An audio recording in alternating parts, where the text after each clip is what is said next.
মানুষ মোদিজির উপর বিশ্বাস প্রচণ্ডভাবে ওনার উপর বিশ্বাস আছে এবং সেই কারণেই মানুষ এই পদ্ম চিহ্নে ভোট দেবে আগামী দিন, এটা আমরা বুঝতে পেরেছি। ত্রিপুরার নাম, ত্রিপুরার যেভাবে এখন চলছে, আমরা ডাবল ইঞ্জিনের সরকার, প্রধানমন্ত্রীর যে মার্গদর্শন আমাদের দিয়েছেন সেই মার্গদর্শনে আমরা চলছি এবং ডাবল ইঞ্জিনের সরকারের যে সুযোগ সুবিধা সেটা আপনারা সবাই জানেন।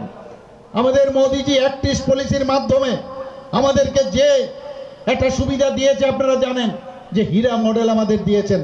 আমি আজকেও যখন এদিকে আসছিলাম ভাবছি কোথায় আমরা ছিলাম আর কোথায় এখন আছি, আর ভবিষ্যতে আগামী ভবিষ্যতে কি হবে আমি সেটাই ভাবছিলাম।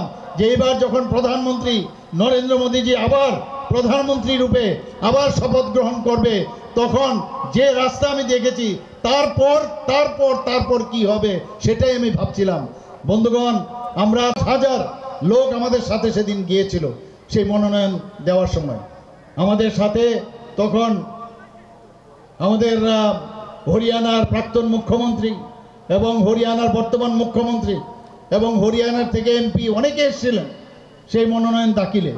সেখানে এসে ওনারা বলছিলেন, আমরা ভাবতে পারি না যে ত্রিপুরার মতো একটা ছোট্ট জায়গায়, সেই রকম জায়গার মধ্যে এত সংখ্যক লোক, একটা মাত্র খালি মনোনয়ন দাখিল করতে গিয়ে এত লোক ভাবা যায় না। এবং তারা বলে গিয়েছিল যে আমরা জানি যে 4ই জুনের জন্য আমাদের অপেক্ষা করতে হবে না, আজকেই মনে হচ্ছে রেজাল্ট বেরিয়ে গেছে। এবং 28শে মার্চ যখন আমবাসাতে আমরা আমাদের মহারানী কৃতি সিং দেববর্মা মহাদয়াকে উনাকে যখন নিয়ে আমরা সেখানে মনোনয়ন দাখিল করি, সেখানেও তদ্রূপ প্রায় 40 থেকে 50 হাজার লোক আমাদের সাথে সেই মনোনয়ন দাখিলের সময় আমাদের ছিল। আমি নিশ্চিত যে আপনাদের এই পূর্ব আসনে আমাদের রাজবাড়ির রাজ ফ্যামিলির কন্যা আমাদের মহারানী কৃতি সিং দেববর্মা মহাদয়াকে ভারতীয় জনতা পার্টির তরফ থেকে ওনাকে মনোনয়ন দেওয়া হয়েছে। এবং আমাদের পশ্চিম আসনে আমাদের প্রাক্তন মুখ্যমন্ত্রী এবং রাজ্যসভার সদস্য শ্রী বিপ্লব কুমার দেবকে মনোনয়ন দেওয়া হয়েছে। আমি যেটা বলার চেষ্টা করেছি, আমি নিশ্চিত যে আগামী দিনও এই দুটো আসনে আমরা নিশ্চিতভাবে আমরা জয়ী হব। এবং এই দুটো আসন আমরা মাননীয় প্রধানমন্ত্রীজিকে 2019-এর মতো আবার উনাকে আমরা, যেটা আগেও আমরা করেছিলাম 2019-এ, সেই কাজটা আমরা করব, উনাকে পুরস্কার স্বরূপ আমরা সেটা দেব।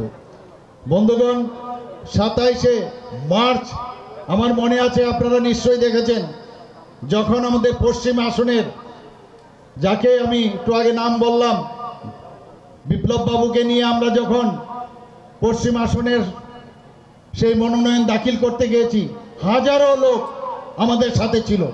উনি শক্তিশালী করেছেন।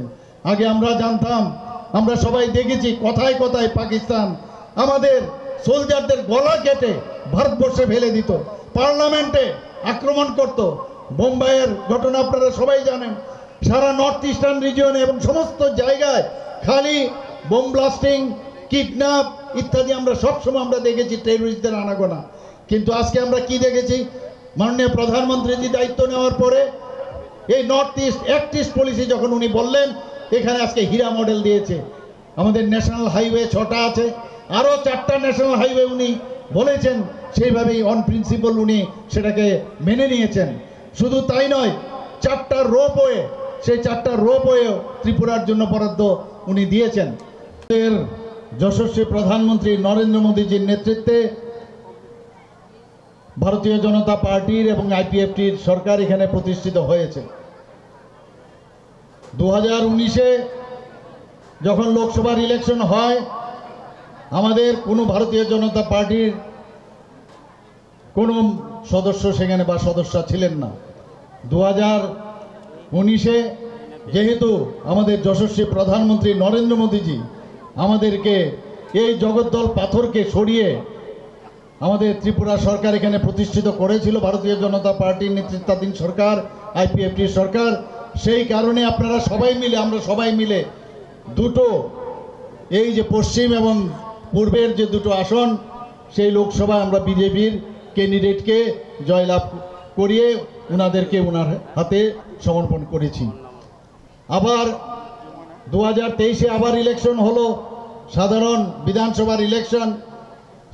এখানে আমাদের মাননীয় প্রাক্তন উপমুখ্যমন্ত্রী বলেছেন যে চলে আসছে করে কংগ্রেস এবং সিপিএম ওরা দুজনে মিলে যে অশুভ যে জোট তারা 2023-এ করেছিল, আমরা সবাই জানি। সেখানেও একটা চেষ্টা চালিয়েছিল মানুষের মধ্যে একটা বিভ্রান্তির একটা সৃষ্টি করে, ধোঁয়াশা সৃষ্টি করে যে এইবার বুঝি ওরা চলেই আসবে। কিন্তু সেখানেও আমরা দেখেছি আমাদের যশস্বী প্রধানমন্ত্রী নরেন্দ্র মোদীজির কারণে আবার ভারতীয় জনতা পার্টি 2023-এ এখানে আবার প্রতিষ্ঠিত হয়েছে।